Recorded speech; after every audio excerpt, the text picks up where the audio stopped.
A big thank you again to all of our panelists. Given that just the last panel mentioned continuous monitoring and evaluations, this is also a great time to transition to our second theme on AI safety testing. Now, we will hear from Dr. Chris Meserole. Dr. Meserole is the Executive Director of the Frontier Model Forum, a nonprofit established by Anthropic, Google, Microsoft, and OpenAI to advance frontier AI safety. He is an expert on AI governance and security, and is currently focused on developing best practices for the responsible development and deployment of the most advanced general-purpose AI systems. Chris previously served as the director of the AI and Emerging Technology Initiative at the Brookings Institution. Chris, it's great to have you here. I'll hand it over to you.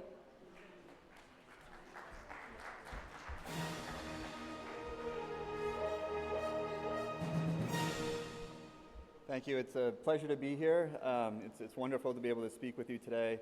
As was just mentioned, I run an organization called the Frontier Model Forum. It's an industry-supported nonprofit dedicated to advancing frontier AI safety. We have three kind of core missions, one of which I'll get into, which is developing best practices.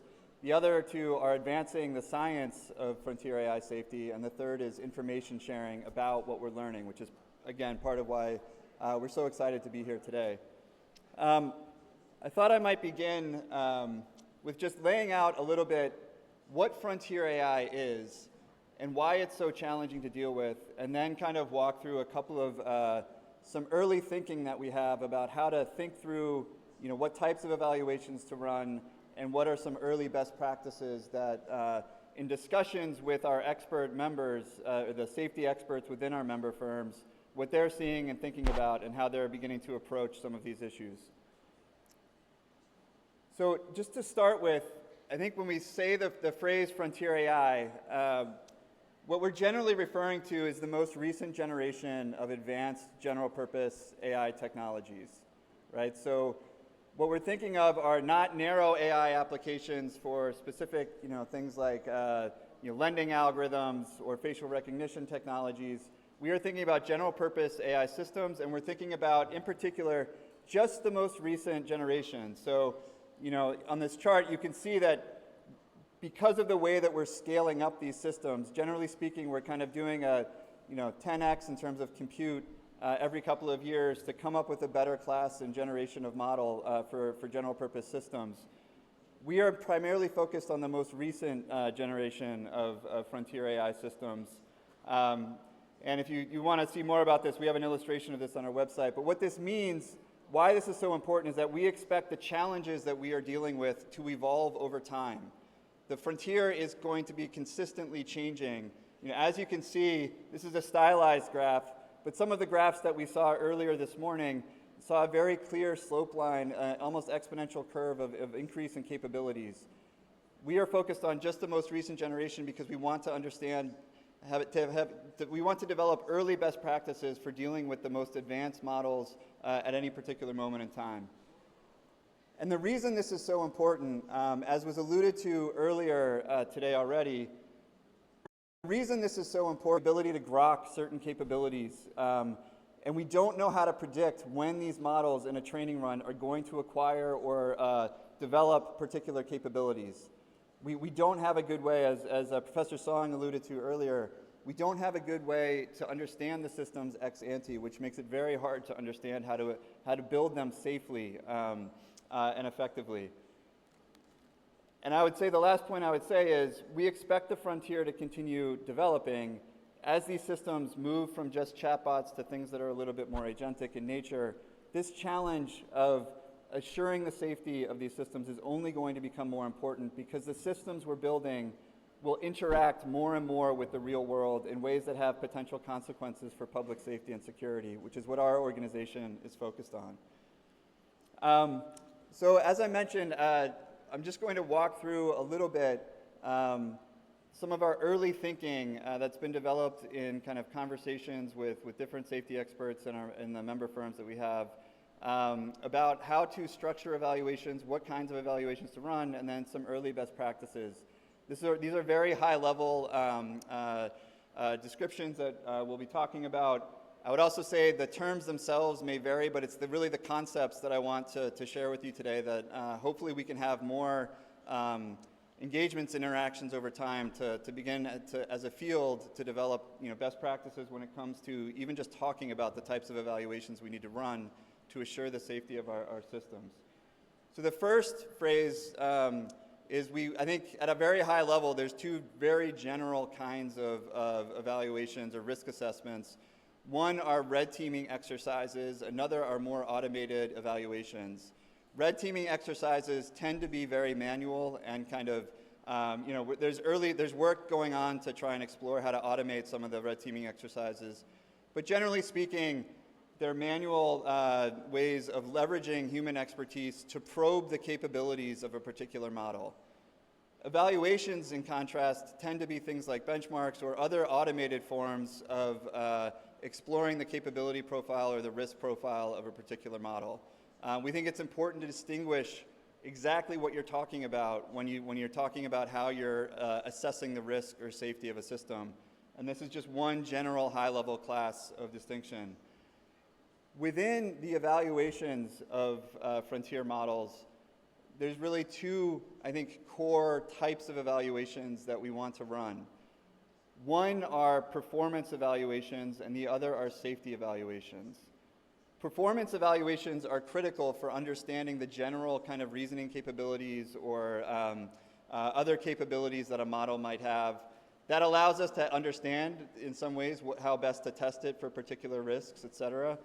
But a performance evaluation is really designed to just capture and identify and assess the performance envelope of a particular system. Again, these evaluations are incredibly important because we don't know ex ante how to define the ex post capabilities of a model. We don't know how to define before we train the model what it will be capable of on the back end. So we need to be able to do performance evaluations. The other kinds of evaluations are safety evaluations, and there you're not necessarily trying to understand just what the performance threshold or performance envelope of a system is. You are specifically looking for particular risks and the ability of a model to exhibit behaviors that would give you or that would cause you to believe that it is capable of behaving in unsafe ways. As far as kind of different types of safety evaluations, there's really two safety, classes of safety evaluations that we'll start to see kind of being developed and run in model development. One are developmental evaluations, and another are assurance evaluations. Developmental evaluations, what we're referring to here are really the kinds of evaluations that firms will run, or the developers of a large-scale frontier AI system might run at different phases in its training cycle, just to kind of benchmark it to see how it's doing with respect to certain kind of safety risks. That's different from a full-on assurance evaluation where it's not necessarily the team that's developing the model. Instead, it's a team that's kind of tasked with assuring the safety of a system. They have independent expertise from the team that's developing it, and their goal is really to assure the safety of the system and to develop evaluations that are capable of assuring the safety of a system in some way, which is a little bit different than the kind of life cycle development safety evals that might happen just at different check marks in the development of the model. Then the last kind of, in my view, probably the most important distinction here is within assurance evaluations, so the evaluations that are meant to try and assure the safety of a system, within that category, as we're thinking about trying to evaluate models for safety, we really need to be evaluating the safety and assurance of these systems for, one way of thinking about it is maximum capability of the system. Another is like how it's used in the real world. I would say a different way of kind of defining this last category is we need to look for assurance evaluations that are designed to try and capture the riskiest behaviors at the tail distribution of the model, right? Like some of the behaviors that are most capable or most extreme from a particular risk that wouldn't necessarily be compressed into kind of the average or mean behavior. We wouldn't be able to get a lot of information about those kinds of tail risks from more typical user behavior. with behavioral evaluations, I think the goal is more to try and understand what is the average behavior or mean behavior in general with some of these models, and how do we assure the system and the safety of the system even within that kind of mean behavior. Again, this is kind of early thinking. We'll probably evolve over time on this, but this is just a little bit of how we're thinking about some of the different evaluations at this moment. Relatedly, there's also the question about what to do as you're setting up an evaluation and a red teaming exercise, whether it's a red teaming exercise or a broader evaluation. We're developing best practices for a wide array of evaluations for specific risks, but there's also a set of just best practices for any kind of evaluation you're doing, regardless of the risk. So it doesn't matter whether you're looking at bio risks or cyber risks, things like that, or it could be societal risks that you're looking at. If you are developing a system, or an evaluation rather, of a frontier AI model or system, there's some, I think, important considerations at a meta level as you're designing that system. And I think this is just a sampling of some of the early thinking we have about high-level best practices. There's a few that I want to call out specifically. One is we need evaluations to account for prompt sensitivity. I think any of the engineers here who have worked with these models and tried to get them to behave in stable ways will recognize that the specific wording of different prompts will oftentimes lead to different results.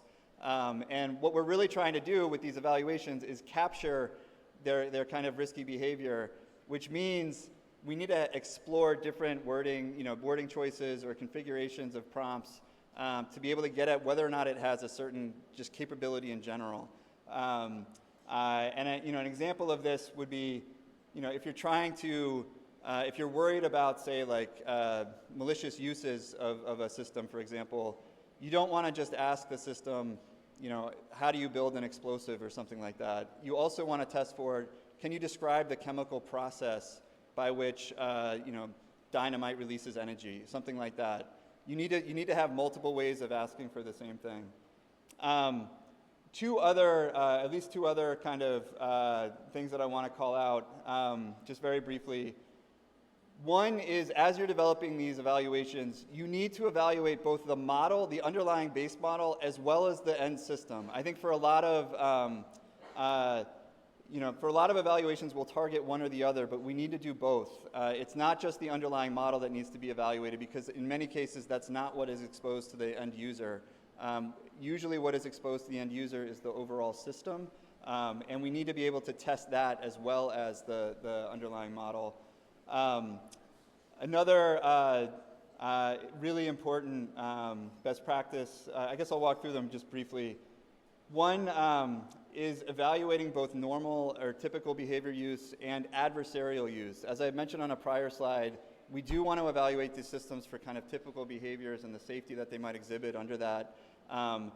We also want to evaluate for adversarial use. This is something that a lot of developers won't instinctively necessarily do as they're trying to rush to get a product out the door. But it's very important to evaluate adversarial use. Professor Song just had a really great explanation of some of the kinds of adversarial use cases that you need to be paying attention to. The broader point, though, is if you are developing frontier AI systems, it's not enough to just focus on, I'll end on, because I think it's probably the most important best practice that we are starting to converge on as a field in AI safety when it comes to evaluation design. It is vitally important that you understand what the baseline is that you are evaluating a system against. And what I mean by that, for example, if you want to evaluate a system for biological risks, for example, can this system inform or help someone design a bioweapon or some kind of dangerous pathogen? You need to evaluate it not just for what kind of information the model itself has. You need to evaluate it against the kind of baseline application that would be used in the absence of whatever model you're testing. So in many cases, that would be, for example, web search, right? Like the goal of an evaluation should not just be kind of absolute understandings of risk, but also relative or marginal risk compared to the counterfactual application that might be used for whatever application you're developing. That is a very brief kind of high-level overview of the, how we're thinking about some of the early best practices for just evaluations in general. Of information and communications technology.